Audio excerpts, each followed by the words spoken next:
Josh, who will get blame for the shutdown?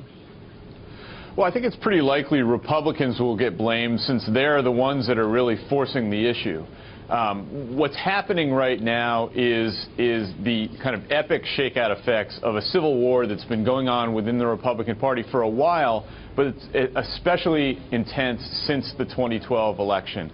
And what you basically have is half of the party that took the lesson from that election, said we need to moderate, we need to broaden our appeal, we need to bring in immigrants, Hispanics, young people, minorities, and another set that said, no, we need to double down on conservatism, we need to purify ourselves. And right now, that's the component of the party that's winning. Well, Josh, what I loved about your piece is that it's not about the House Speaker, John Boehner. It's about somebody else, Jim DeMint, who's actually calling the shots, and he's not even in the Senate anymore. What kind of influence does he have?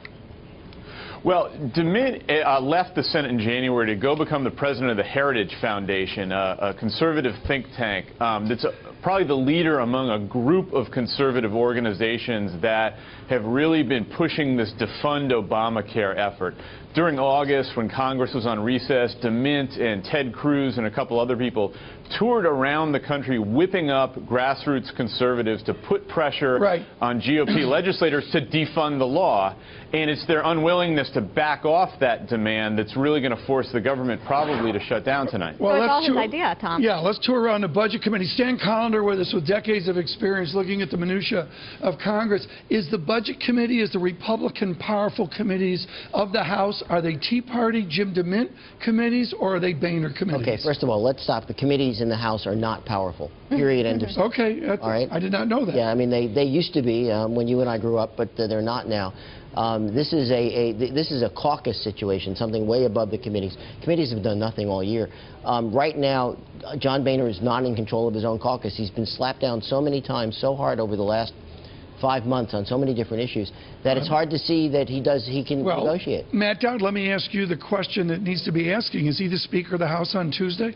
He's the Speaker of the House on Tuesday, but again, he's demonstrating that he has an inability to lead his own caucus in the midst of this. And it's, again, I'm going to emphasize, this is not just about 20, 30, 40, 50 irate Republicans who don't want to get along. This is about a constituency outside of the United States that they represent around the country. And Jim DeMint, while powerful, is powerful because there's a large segment of the Republican Party that no longer wants to accept the federal government's involvement in hardly anything going on, and that's the problem. Well, Josh, to your article and this whole strategy, you say created by DeMint, House Speaker John Boehner's on board using Obamacare as the ultimate tool here.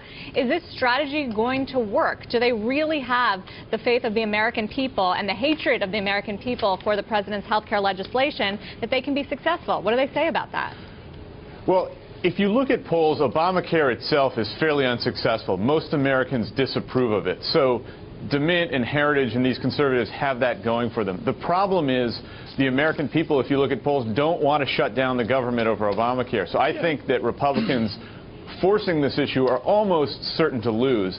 In the bigger picture, though, in terms of this GOP civil war, DeMint's whole strategy is to kind of double down and to keep forcing these big clashes in the belief that this will force the Republican Party generally to get on board, to move to the right, which he thinks is going to bring about the kind of Republican renaissance that these guys all dream about. So the question really, if you're a Republican, is Jim DeMint and his group, are they leading us on the path of Ronald Reagan?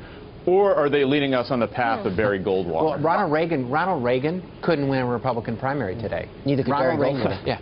Because he's too moderate. Yeah, he's too moderate in today's environment.